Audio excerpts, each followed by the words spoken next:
thing on? Oh, bloody darn it.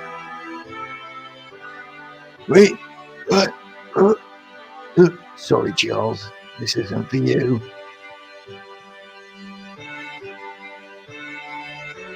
Can you hurry up and play the bloody song, will you? We got work to do.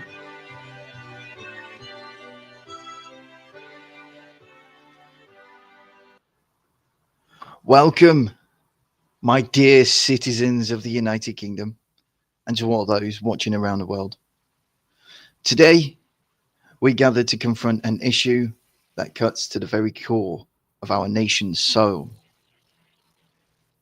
You see, this is not just about policies or politics. This is about justice, morality, and the kind of society we want to build for our children and generations to come.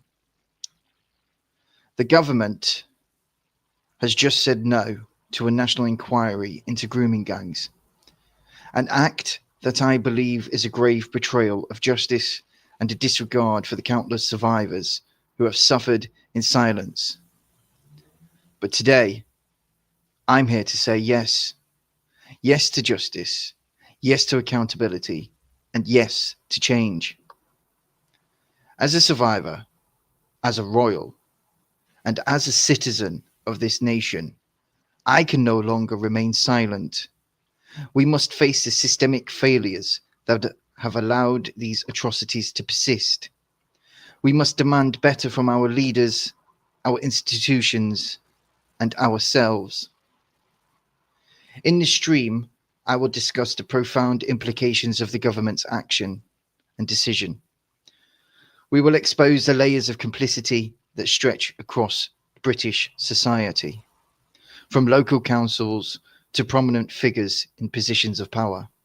And most importantly, we will outline a vision for change, a vision that demands accountability at every level and puts survivors at the heart of the conversation. This is not just a fight for justice. It is a fight for the very soul of our nation. And only together can we bring about the change that our society so desperately needs. Today, I speak to you not just as a man, a survivor of heinous crimes, but as someone who holds a constitutional role in the framework of this great nation. I still remember the chilling silence of being unheard, the shadow of fear cast over every moment of my youth. This silence was not just my own. It belonged to countless others who suffered in isolation, betrayed by the very systems designed and meant to protect them.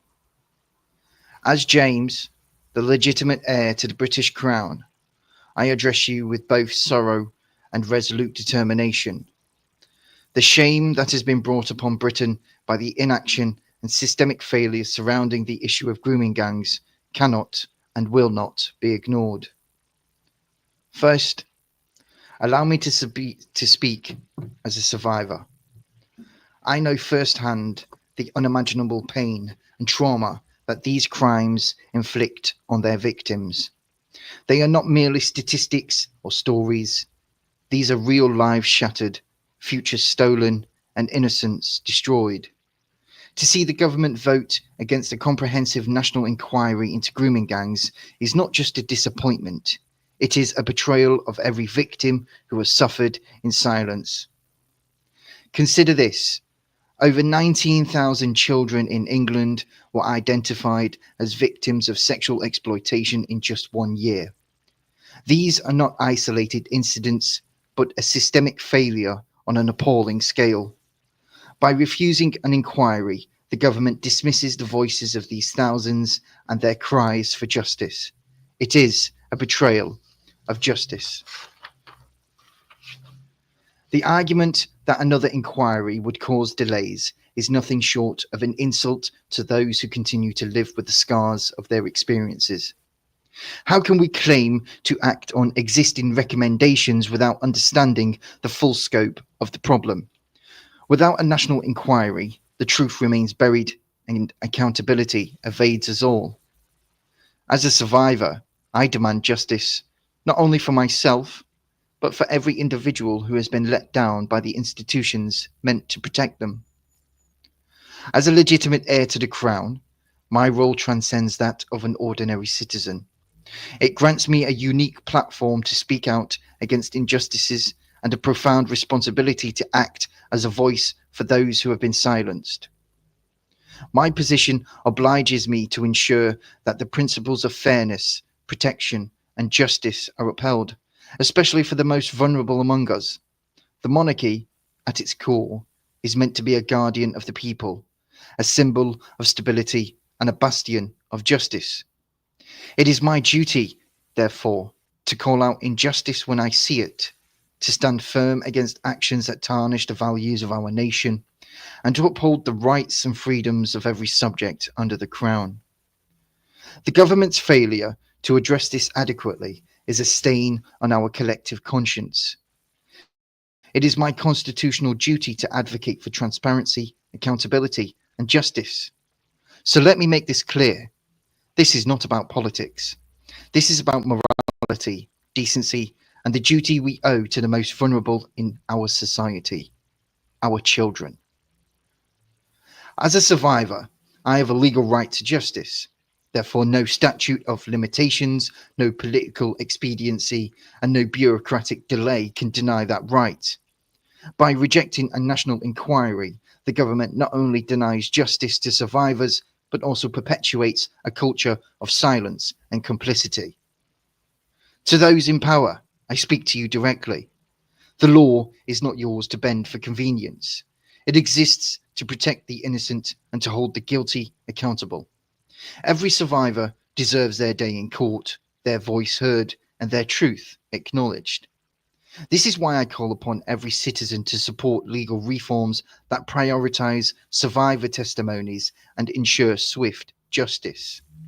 Public support for survivors is not just a gesture of solidarity, but it is a step forward in dismantling the systems that allowed these atrocities to persist. For justice delayed is justice denied, and I will not rest until that justice is served. And finally, I speak to you as a royal who utterly despises such actions against children. The abuse and exploitation of the innocent is an affront to everything the crown stands for. It is an affront to humanity itself. My ancestors, the great kings and queens who fought for the rights of their people, would turn in their graves if they saw how this issue has been mishandled. As your future rightful king, I pledge to do everything within my power to ensure that this nation never again turns a blind eye to such atrocities. This means advocating for mandatory reporting laws, ensuring harsher penalties for those who exploit children, and implementing rigorous oversight of local authorities and law enforcement to prevent systematic negligence. These are the concrete actions I will fight to see implemented for the safety and justice of all. This is not just a fight for justice, it is a fight for the soul of our nation. Because if we cannot protect our children, then ultimately we have all failed as a society. To the government, I say this: you have a moral and constitutional obligation to act. So launch the national inquiry, uncover the truth, and hold those responsible accountable. Not just the perpetrators, but also the institutions and the individuals who have allowed this to happen. To the people of Britain, I call upon you to raise your voices, demand justice for the victims, and demand transparency from your leaders, and demand that this nation lives up to the ideals it so vehemently claims to uphold. To the survivors, I stand with you. You are not alone. Your courage and resilience inspire me every day, and I promise to fight for you with every ounce of strength I have and every breath that remains within my being and body. Together, we can make Britain a place where such horrors are never repeated, where justice prevails above all, and where every child can grow up safe, cherished, and free of harm. When the government says no to a national inquiry, they are saying no to justice for survivors, no to accountability, and no to protecting our children from future harm. This is not just a political decision, it's a moral failure. A failure to uphold the very principles of justice and decency that this nation was allegedly built upon. As a survivor, I refuse to let my story, or the stories of countless others, be silenced by bureaucratic indifference. We are not numbers, we are not case files, we are human beings with voices that deserve to be heard and lives that deserve justice. This isn't about politics, this is about humanity. This is about ensuring that no child suffers the horrors we have endured ever again. We must ask ourselves, if we cannot protect our children, what kind of nation are we? See, justice delayed is justice denied. And today, the government has denied justice to every survivor of grooming gangs in the country. This refusal to act is a betrayal not just of survivors, but of every citizen who believes in the rule of law and the protection of the innocent. I stand here not just as a man and not just as a survivor, but as a future leader who will fight for the truth, for accountability, and for justice. The government may have said no, but I say yes to justice, yes to truth, and yes to fighting for the voiceless. This is not just the end of the fight. This is only the beginning. Together, we can demand accountability and transparency and justice for every child that has been failed by this system. Together, we can build a nation that protects its most vulnerable and never turns a blind eye to such atrocities again. The government's refusal to hold a national inquiry into grooming gangs is not just a failure of leadership, it is a failure of the very foundations of trust and accountability that this nation was built upon. This is not just a political issue, it strikes at the heart of who we are as a society.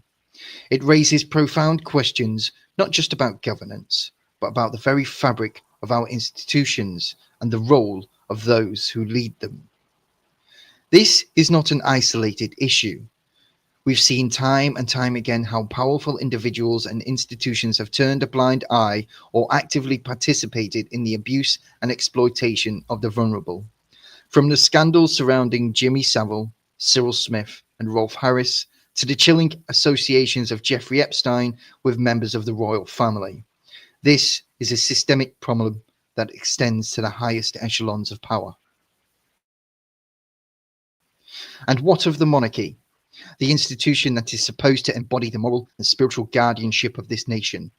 How can we ignore the implications of Prince Andrew's associations or the shadow cast by allegations linked to Prince Charles and Jimmy Savile?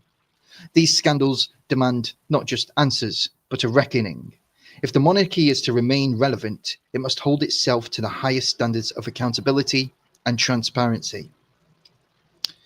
This is why I believe that addressing these issues requires more than just a change in government leadership. It requires a fundamental change in the head of state. How can we as a nation move forward without examining the role of those at the very top? Leadership that condones or turns a blind eye to such atrocities cannot be trusted to guide us towards justice and reform. As a survivor, I know all too well what the cost of silence and complicity is. As a royal, I cannot stand by and watch as the institutions meant to protect and serve the people fail them at every turn. A monarchy that fails to address these issues is a monarchy that fails to serve its purpose. It is time for a new kind of leadership, one that prioritizes justice, transparency, and the welfare of its people above all else. This is not just a call for an inquiry. It is a call for accountability at every level of society. It is a call for the people of this nation to demand better from their leaders, their institutions, and their monarchy. Together, we must demand not just justice for survivors, but a complete overhaul of the systems that allowed the atrocities to occur in the first place. We now stand at a crossroads. We can choose to continue down a path of denial, complicity, and moral decay, or we can choose to confront these issues head on. We can demand a new era of leadership, one that does not shirk from the truth, no matter how uncomfortable it may be. Together, we can rebuild this nation into one that truly protects its children, honors its survivors, and holds even the most powerful to account. The time for change is now. Time and time again, our institutions have failed us. Law enforcement, social services, and local councils, the very entities designed to protect the vulnerable, have been complicit through their inaction. Whether due to negligence or systemic bias or fears of political correctness, their failure to act has allowed atrocities to persist. This must change. We need systemic reforms to ensure that these institutions never again turn a blind eye to abuse. The people demand accountability, and it starts here. True reform begins by listening to survivors. Their voices must lead the way. They have endured the unimaginable and hold the key to understanding the failures of our systems. I propose survivor led inquiries and advisory panels to shape the reforms needed to ensure justice and protection for future generations. Survivors deserve to know that their pain has not been in vain, for they must be at the heart of this process. When we look at other nations, we see how they have addressed similar crises with decisive action and reform. Why does the United Kingdom lag behind? In countries like Canada and Germany, survivor-centered policies and independent investigations have led to systemic change. We must learn from their successes and adapt to the best practices to our own systems. Anything less is a disservice to the victims and to our nation. The media has a dual responsibility in this crisis. While some brave journalists have brought these scandals to light, Tommy Robinson, for example, others have chosen silence or sensationalism over the truth. Media institutions must hold themselves to higher standards. Investigative journalism must be encouraged, and those who suppress stories to protect the powerful must be held to account. Transparency and truth are the cornerstone of justice, for without those, you have no justice. Scandals of this magnitude erode the public's trust in their institutions. So to rebuild this trust, we need more than just words. We need action. I propose the creation of a citizen oversight committee and transparency initiatives to ensure that local authorities and government bodies remain accountable to the people they serve. Trust is earned through consistent, visible commitment to justice, for justice must be seen for it to be done. We must follow the money.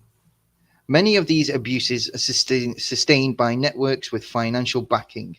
Whether it's Epstein's web of influence or other hidden funding sources, these must be uncovered and dismantled. By tracing financial ties, we can cripple the systems that enable abuse and ensure those complicit are brought to justice. Education is our first line of defense. We need to equip children with the knowledge to identify predatory behavior and access support. Schools must implement programs that teach children about their rights and how to recognize signs of abuse. Prevention starts with awareness, and awareness starts in the classroom. Under my leadership, the monarchy will not shy away from accountability. I envision a monarchy that leads by example, holding itself to the highest moral standards. We will actively advocate for transparency and justice, ensuring that the monarchy is a source of hope and moral clarity for the nation. This is not just about tradition, it is about evolving to serve the people in a meaningful way. These scandals do not exist in isolation. They are part of the long history of abuse and complicity that has been swept under the rug for far too long. From Savile to Epstein, the patterns are clear.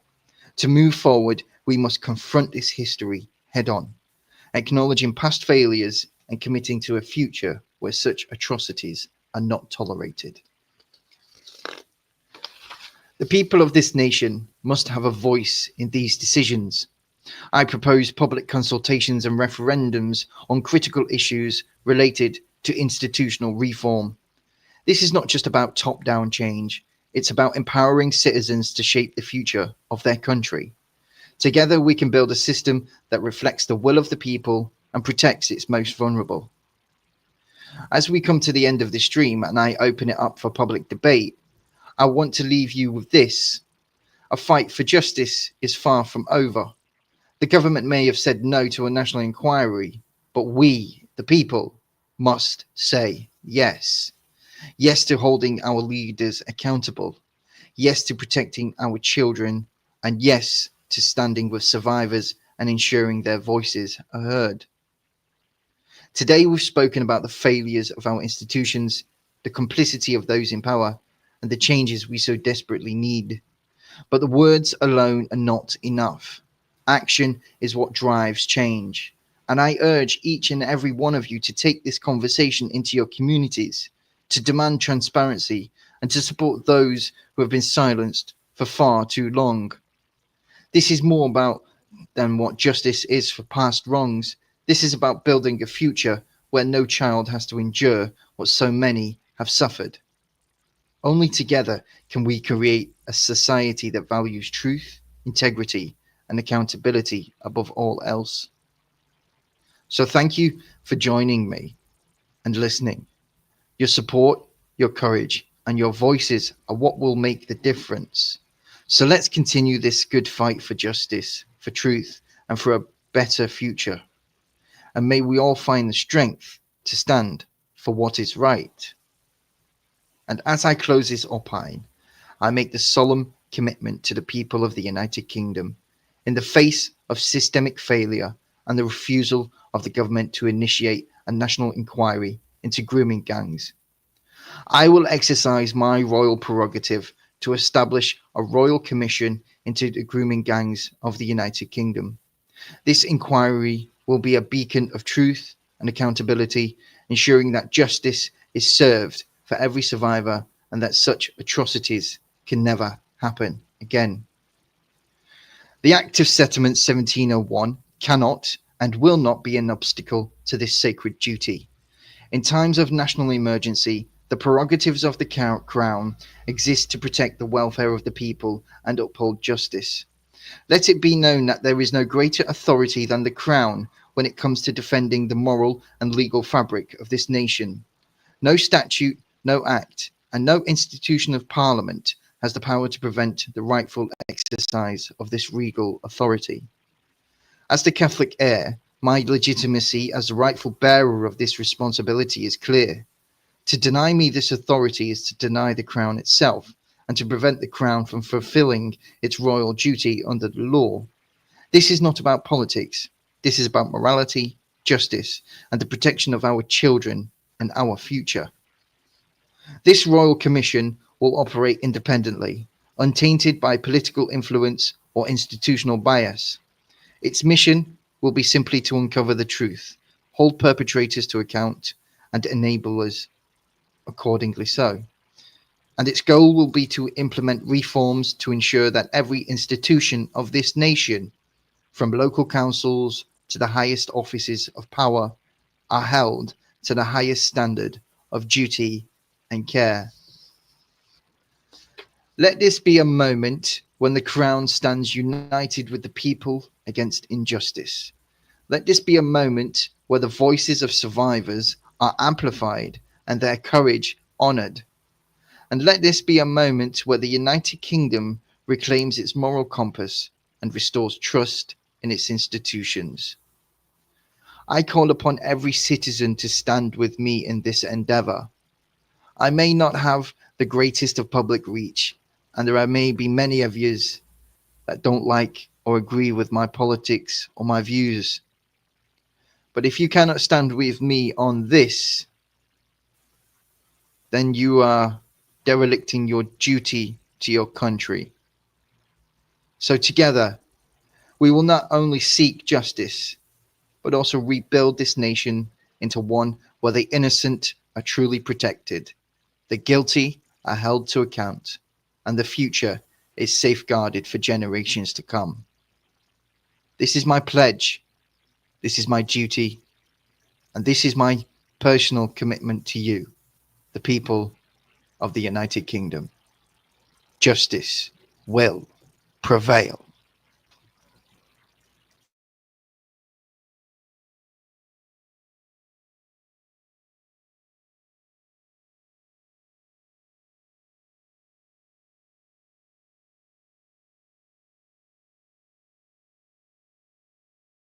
So now that I've read through that, okay, part of my policies. Um, it took me a while to write it. I got straight to work on it as soon as that vote came in from Parliament regarding their vote against a national inquiry for the into grooming scandal, into grooming gangs as a whole. My, you've heard my thoughts on it, right there. Does are there anybody out? Is there anybody out there who wants to speak about this subject? Today is the day. Today is the day to speak up openly about how you feel about the British government turning a blind eye to grooming gangs. Because, in essence, that is what they have done. They have turned a complete blind eye. And so many children in this country are now going to suffer immense, irreparable harm. And I feel I have a duty to act on this and intervene and potentially risk my life, but so be it. Because it doesn't seem to be that anybody is willing to stand up for the rights of children and risk their own sanity, their own freedom, their own liberty. Because nobody deserves freedom if they're not going to protect their children or the children of others. You see, whether people like me or not, or agree with my views, or agree with my claim, or accept the fact that I am born from the crown is irrelevant in this context. It is so irrelevant. The fact is, we all have a vested interest in protecting the children of the future because they are the future. They are the ones that are going to be growing up and being responsible for maintaining and looking after the fabric of our society long after we are gone. And it is our duty to the generations of the future to preserve and protect children's innocence above all else. You see, children's welfare is paramount. Children's rights are paramount to our own. To a child comes way before the rights of an adult, or the rights of a mother, or the rights of a father. I would hope that this is one thing that we can all come together for. Because I am calling for the British people to stand up and act in accordance with their duties to their country, to their countrymen and women. And this is exactly half the reason why Tommy Robinson got sent to prison. Not because of what he was saying, but because he was forbidden to say it.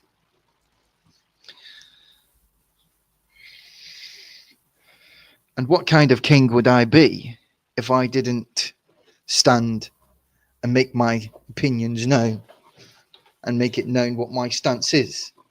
I think we should have a revolution, if I'm being honest. If I'm being honest, I think we should kick them out of Parliament, drag them out by the scruffs of their neck. The same with Charles, evict him from the Buckingham Palace. I think we should do all this. But nobody's prepared to fight that fight. Nobody's prepared to stand up for that. And those who are not willing to stand up, I will call you what you are, cowards. Because cowardice is prevalent in this kingdom. There are so many cowards in this country that this is the reason why it's turned out like this. Why so many people have become hurt by this. I'm going to put the link out there because if anybody wants to come on and discuss this subject, please feel free to do so. Keep it in line with the topic, otherwise I'll kick you off. No derailing, no. Because I want this to get to the government. I want the government to hear this. I want them to hear the opposition, and I want them to understand that the British people have a voice. They have a voice to be heard. Whether I have one viewer or 100 viewers or 1,000 viewers, it makes no difference. The message will still get out there.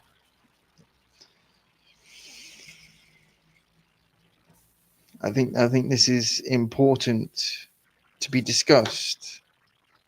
And I myself was abused sexually as a child, so I have just as much of a right to speak on this subject as does any other person who was groomed or exploited as a young person or as a child. I encourage everybody who has ever been a victim of that kind of crime to speak freely, to not feel stigmatized by it, to not feel bullied or terrorized or made to feel like you're causing trouble because you're speaking up about the things that you endured as a child. I think we need to have an open form of democracy where people can speak about these things, free from discrimination, free from slander, free from abuse, because it's counterproductive for example, us men, we are not allowed really to speak up or talk about being abused as a child, or to speak about our parents because, oh, that's your parent, they could never do that. Well, quite frankly, some parents do. Some parents are active participants in the exploitation of their children. And it's quite ludicrous and barbaric when you think about it, when you will come across individuals that will openly defend somebody that has abused you as a child just because it gets them points in a public debate, or it thinks that they can be held to a higher standard because they're picking on someone who was spoke up vocally about being sexually exploited as a child. I was one of them children in 1996. In 1996, my father provided me to be exploited by somebody else. It was a horrifying and traumatic thing. Even parts of it, I still can't access the memories because trauma causes your brain to block out certain things in order to protect your mind. Otherwise, you can lose your shit, basically. I think it does affect you growing up, um, going through that kind of thing. And I will be happy to talk about this on a public level, because I think if you can't sit there and actually have a discussion and talk to people and explain what actually goes through the mind of an individual that has been exploited, that has been abused, that has been failed systematically by the system, to which even the J inquiry that I was referred to even stated, in some of their response letters, that I had been failed by the system as a child who was historically exploited at a young age. And I am in total opposition to the government about this, because it's an insult to every child who has ever been abused or hurt in this kind of gross way. And I think I understand why I was picked as a child to go through this. Because let's face it, it's not something that happens on a whim. It's not something that is random. It really isn't. The more I think about it and the more I look back to when I was a child, and to look at the fact that, of how neglected I was, and how on so many occasions members and departments of the government could visibly see I was being neglected as a child but failed to act on it.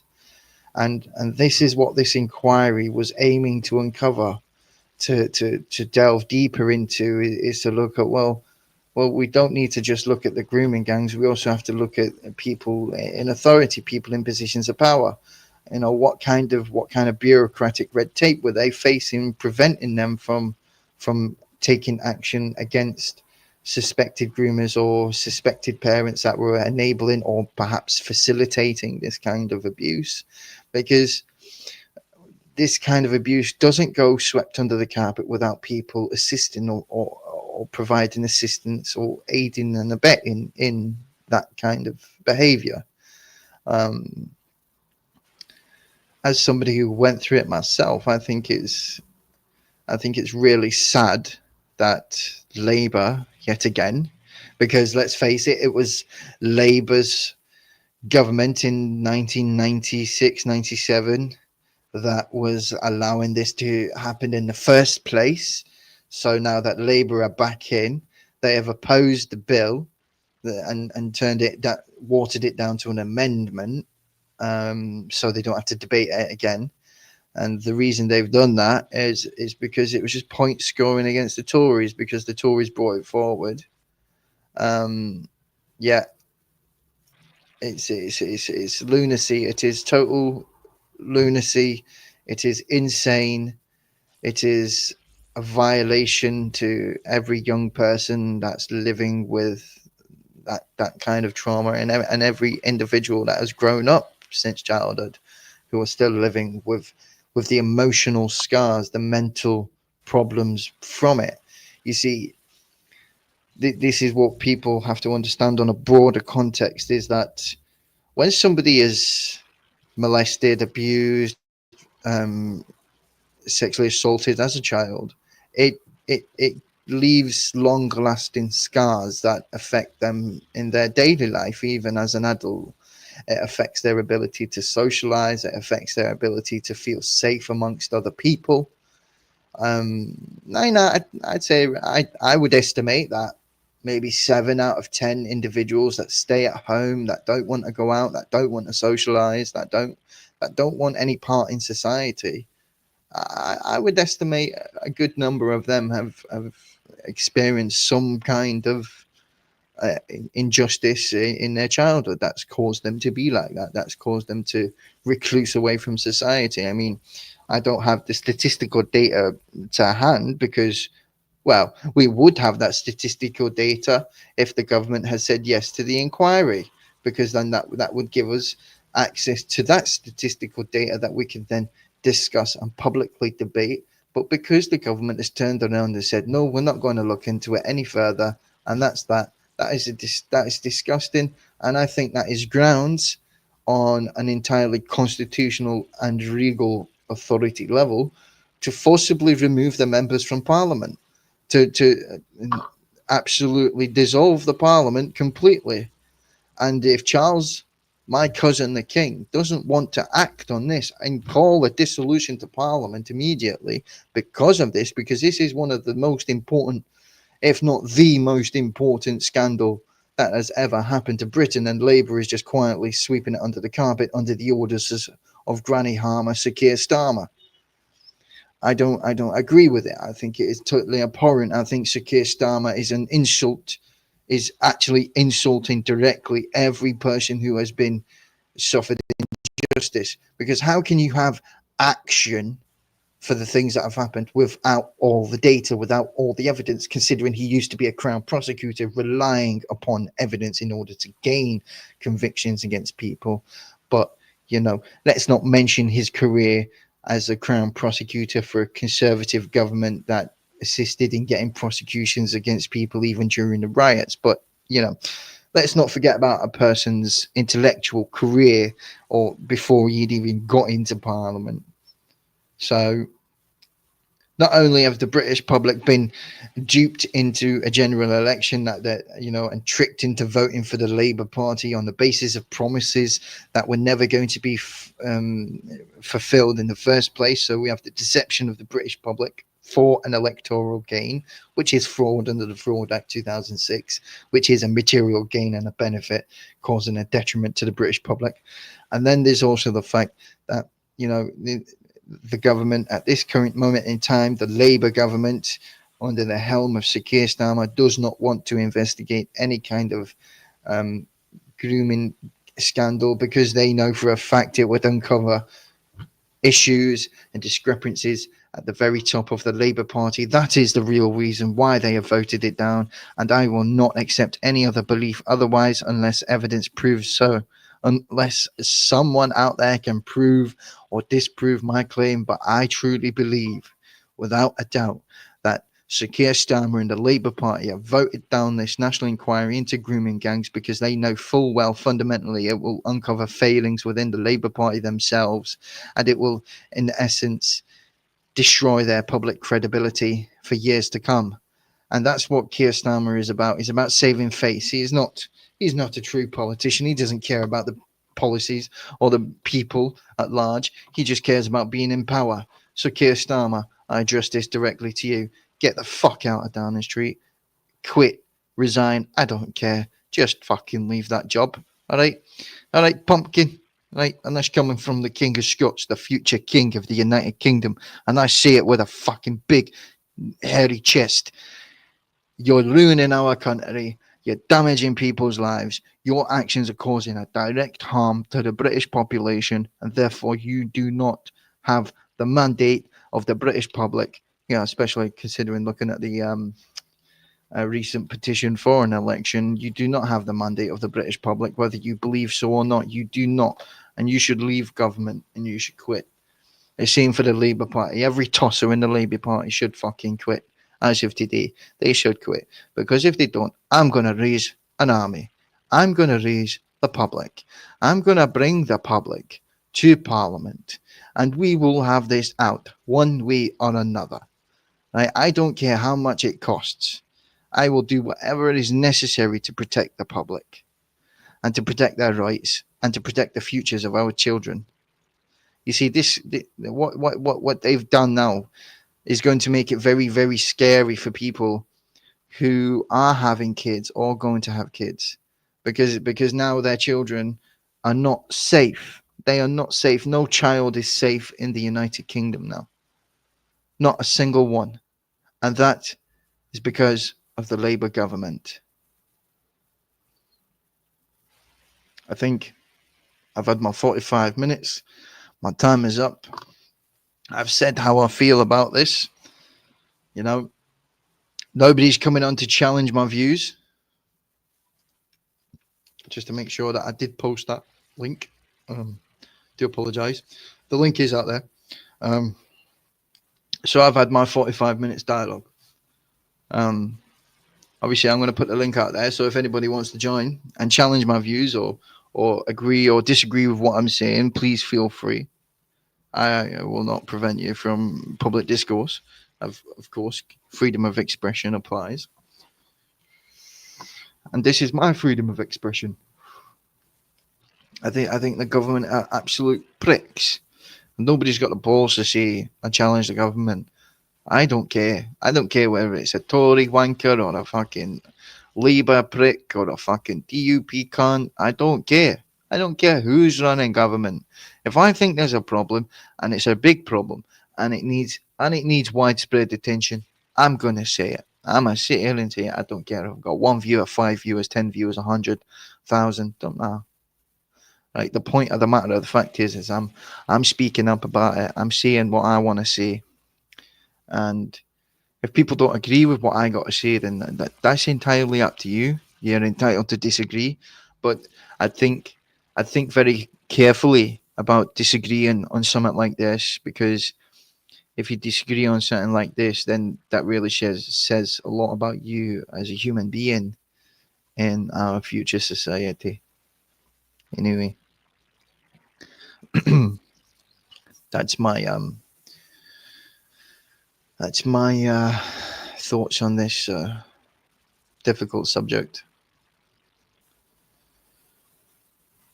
Considering if there was one thing I would go to war for, it would be this. I would go to war to protect the futures of unborn children, to make sure they can live in a country that's free from abuse, from manipulation, and free from government interference of their rights. And I would fight tooth and nail, and I would probably fight to the death for this. Because there must be a national inquiry. And that's my final say. And if the government doesn't want to do this national inquiry, as they have so voted, They have a democracy, but we do not. Here's the trick of democracy: the democracy does not exist outside of the halls of Parliament. The democracy only exists within the House of Parliament. So, two little buildings in the entire nation of this country gets to decide that no, we will not have an inquiry because we don't want to be found out for doing wrong. That's the truth, and that's the fact. Labour doesn't want it because they're fucking guilty left, right, and centre, and that's my word. I'm King James. Have a nice fucking day.